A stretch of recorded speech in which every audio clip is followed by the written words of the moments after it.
Hi there, Tad Hargrave from Marketing for Hippies, just here at a park in Edmonton. Today's video is about point of view marketing. Somebody asked me about my 30-day point of view marketing program. They should say, should I sign up if I don't have my niche clear? If my niche is still a bit fuzzy. And so I want to answer that directly, but I also want to broaden it because the bigger scope on this question is, should I focus on my point of view if I don't have my niche clear? So if your niche isn't clear, should you do the point of view thing?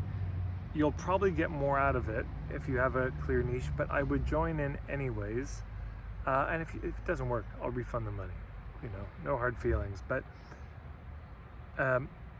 here's why, is because people mistake, this is one of the biggest mistakes that keeps people so stuck in their niching, is they say, oh, well, my niche is just who I work with. And your niche is not just who you work with. The who is only one part of your niche. So what are the other parts? Well, what you do, where you do it, when you do it, why you do it, how you do it, all of those are part of your niche. Again, I'm defining your niche as the role in the marketplace you're known for. Yeah. Broadly speaking, your niche is just your role in the community. But in terms of business, it's the role in the marketplace that you're known for. That's your niche. That's how people know you. And you can be known for who you help. That's absolutely true. This person helps people with back pain. This person helps Christians who are depressed. This person helps vegans who are whatever.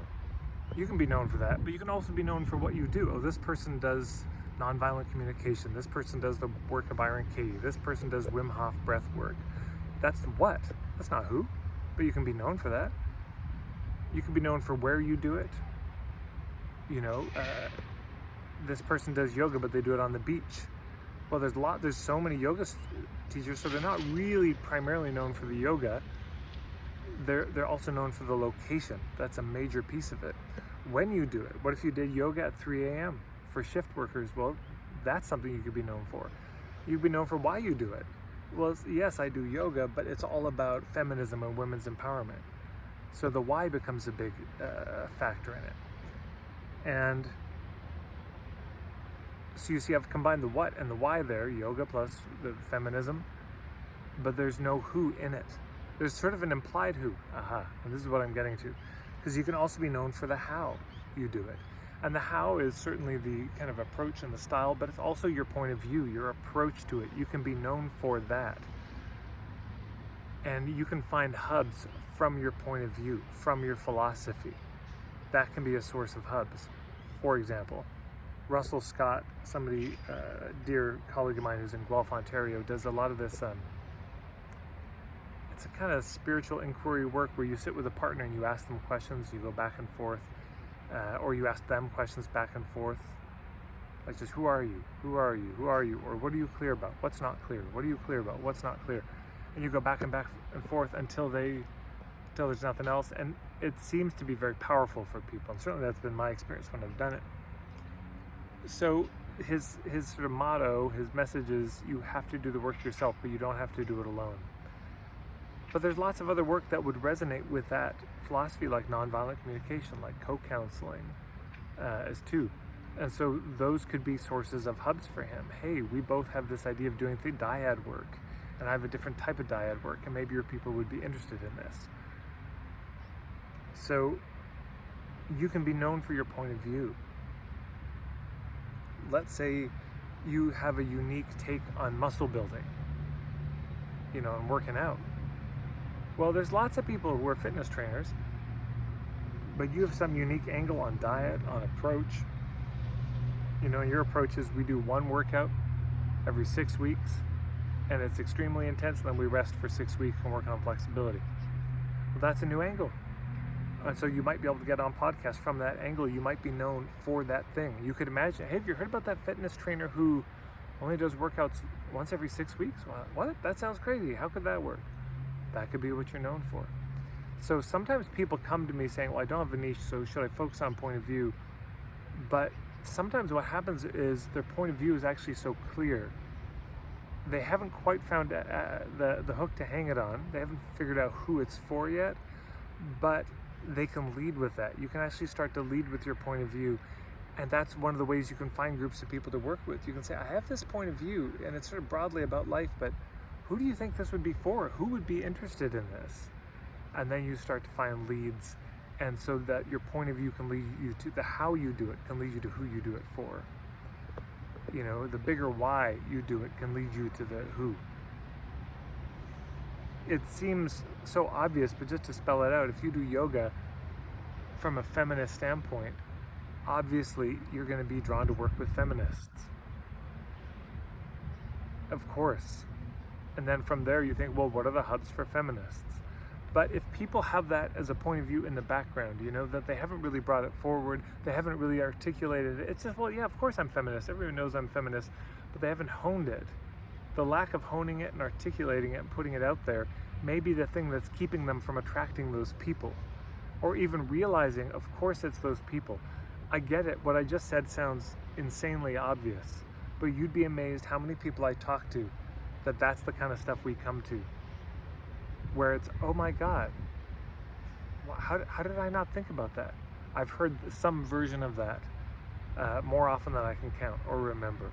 But people sort of being startled by it's called the elusive obvious, you know, because it was elusive for a long time. There was a woman in my mentorship, Larissa Noonan. She does ancestral healing work, so that's the what.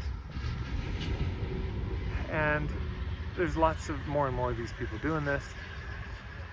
And as we were talking, I said, you know, you got this bit in here about helping people overcome, they grew up in Christian fundamentalist homes. I said, what percentage of your current clients are that? She said, oh, about 80%. Yeah, they want to be a witchy healer, but they grew up in this really fucked up Christian home, and so they've got all these blocks about it.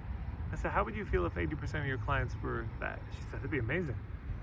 I said, well, why don't we just roll with that? And so she told her husband, and her husband said, oh, well, I could have told you that. He had not told her that.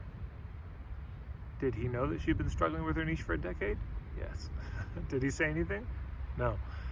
So you see what I'm saying? Once we say it, it's obvious. Once we get there, it's obvious. But it's not always obvious leading up. And the connection between a more articulated point of view and your niche, once you land there, you won't believe you didn't see it, you know, if something occurs to you. But until you see it, it's too elusive. So, should you work on your point of view before you have a niche? You know, to just go to the other side of it, to be fair about to say no, here's the reason to say no. If you're a product maker, what is your point of view? It's your point of view about how to make that product. If you have a service, it's really your point of view about how to get from island A to island B. So if you don't know what island A and island B is, then what's your point of view about? To go back to the other side. What you may be able to still share your point of view about is your industry and your take on that.